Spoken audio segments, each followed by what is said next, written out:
The Case of the Missing Cookies.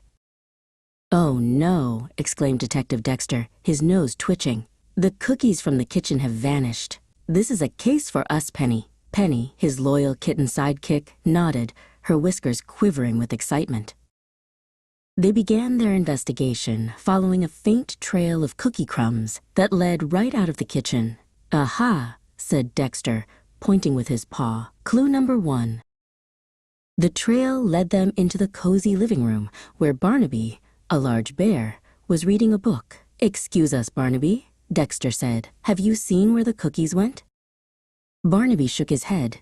"I'm so engrossed in my book I didn't even notice them disappear," he rumbled. "But I do love cookies." The crumbs continued to lead past Barnaby.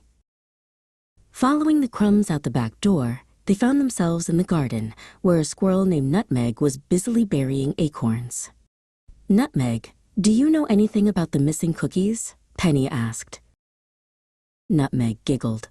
"I'm far too busy preparing for winter. Acorns are what I need." But the crumbs were getting bigger and bigger, leading them towards an old tree stump.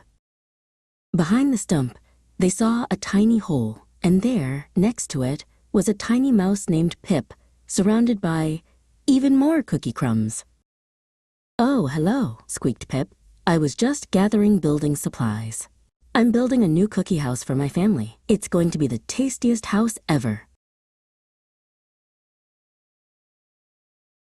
Dexter and Penny exchanged glances. Pip hadn't meant to steal the cookies. He just wanted to build a home. "We can help you, Pip," said Dexter, "but maybe not an entire house out of cookies."